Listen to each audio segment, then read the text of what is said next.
Hey guys, it's Sarah Lewis from Mixed Fitness, aka the Uncool Trainer. Happy Friday. Today I'm going to be talking about a conversation that I had with a client this morning that covered so many different myths about weight loss all in one conversation that I wanted to kind of recap that for you today so that you guys have the same information that I just discussed this morning with one of my clients. But first, what I wanted to tell you about is sometimes a lot of people ask why I'm the Uncool Trainer, or they wonder what makes you call yourself the Uncool Trainer. And one of the cool things that I recently found out, normally when I'm talking about the Uncool Trainer, I say I promote strengthening a muscle as opposed to stretching it. I'm kind of anti-stretching at this point, which makes me uncool because if you have a tight muscle, your first instinct is to stretch it, right? And my first instinct is no, don't stretch it, it's probably weak.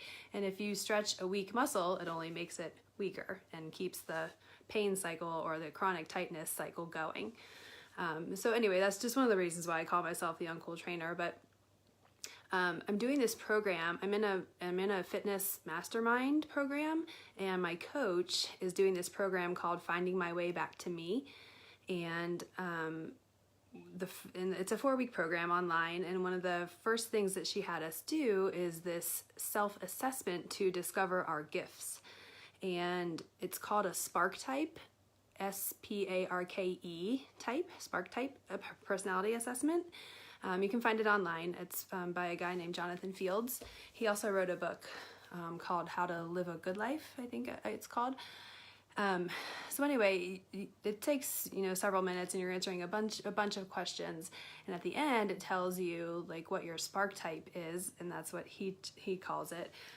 But for me, mine came up as the sage, aka the teacher, and that is kind of solidified a lot of things for me and explained why I say the things I do on social media, why I blog about certain things, why I call myself the Uncool Trainer, because basically the sage means I like to teach. So I like to take the knowledge that I have and teach it to you guys. And sometimes that comes down to science, and it's sometimes just not the sexiest thing, so hence the Uncool Trainer. But the other cool thing is that both of my parents were teachers. My dad has a doctorate and taught at a college. My mom taught elementary music, and both of my brothers, who are younger than me, are also teachers. So I come from a family of teachers, and I often call myself the black sheep because I'm the only one who's not a teacher by profession, but I can say now that I teach fitness. So I am still a teacher. I just teach a different subject than the rest of my family. So anyway, just all part of kind of what makes me the Uncool Trainer, and wanted to share that with you all today. So let's get into my conversation with my client. So I haven't seen my client. She had been traveling. She travels a lot for about 4 weeks, and then she was sick, and so I hadn't seen her in about 4 weeks. And she said, I just can't seem to lose weight. And she said, my husband wants to try the keto diet. So should I try the keto diet? And she said, I've tried Jenny Craig, I've tried Nutrisystem, I've tried Weight Watchers, I lose a few pounds and then I just gain it back and they don't work in the long run. So I said, no, you shouldn't try the keto diet because it's not sustainable. If you're not familiar with the keto diet, it's super, super low carb, and your brain just needs carbs to function. So if you're traveling, it's really hard to avoid a lot of carbs. If you have an active social life like she does, it's just really hard to sustain that kind of eating to make it fit with your lifestyle. So I always promote that however you're eating should fit with your lifestyle. If she goes to a lot of dinner parties, twice a week, she's having these social events, like a dinner party or some other eating event with her friends. And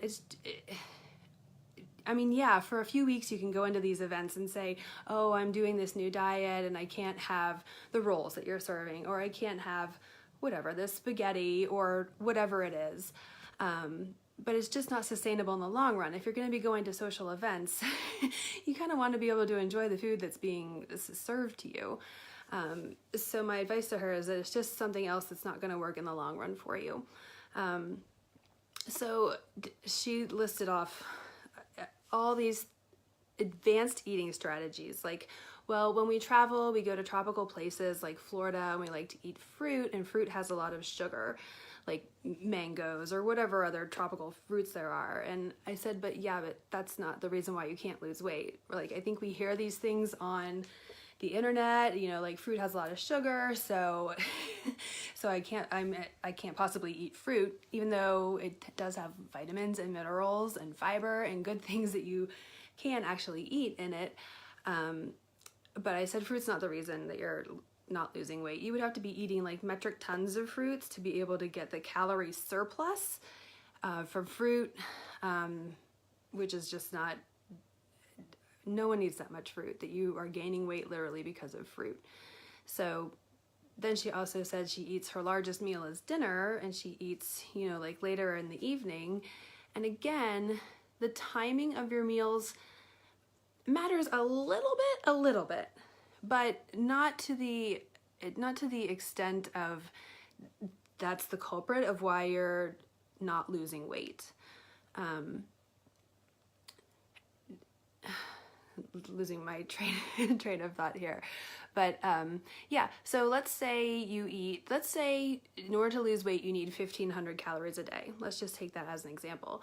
So if you eat a 500 calorie breakfast, a 500 calorie lunch, and a 500 calorie dinner, that's 1,500 calories there. You could be eating that dinner at 10 p.m. and still lose weight because you're within the amount of calories you need to lose weight.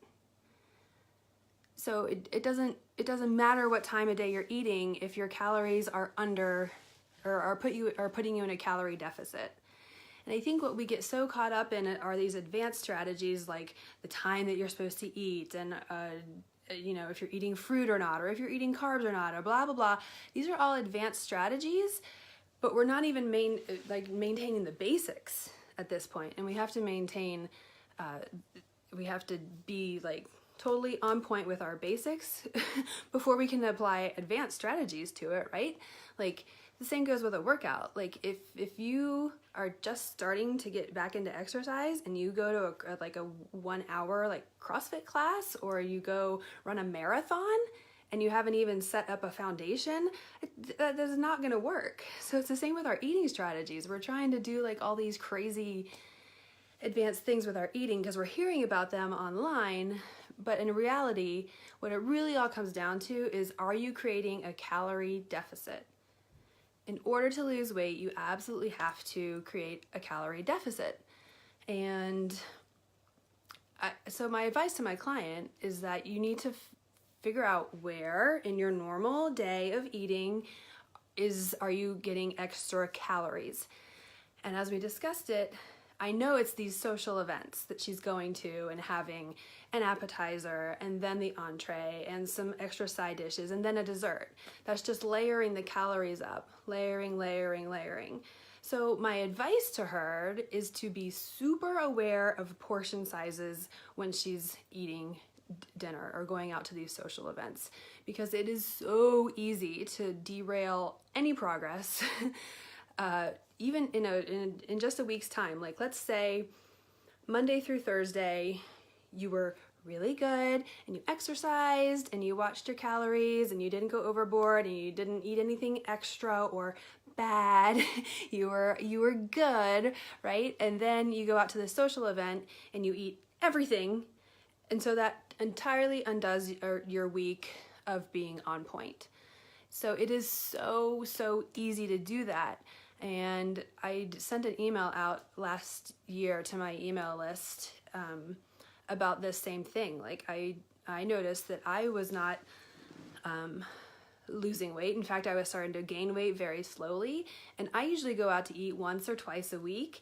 And it was the same thing for me. Like I was ordering an appetizer. I was ordering an entree. My daughter loves Sweet Frog, so we were going to Sweet Frog after these meals.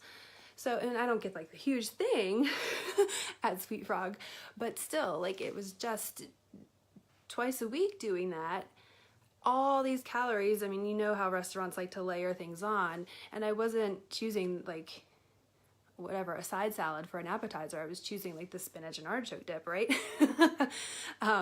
So I was slowly gaining weight just by that. Even though I work out 3 times a week, I'm good otherwise, but those 2 simple meals were putting me in a calorie surplus.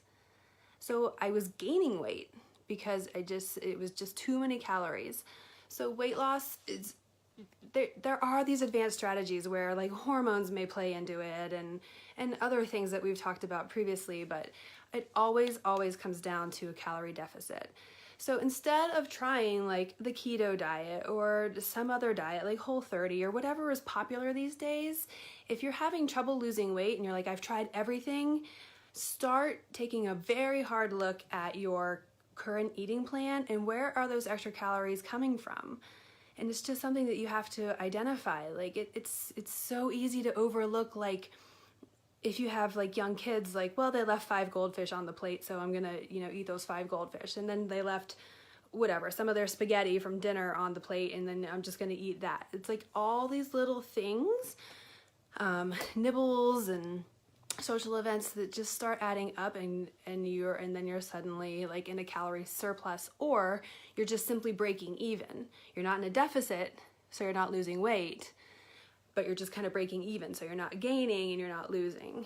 So weight loss always comes down to the amount of calories that you're eating, and you have to be eating less to lose weight. And that's why, like, you hear that simple, eat less and move more to lose weight. Yeah, that's totally true. But the hard part is identifying where your extra calories are coming from. So anyway, if you're watching this on replay and you have any questions or thoughts, please leave them in the comments. I'll be checking back to watch. And that is it for today. I hope you guys have a great weekend, and I will talk to you soon. Bye.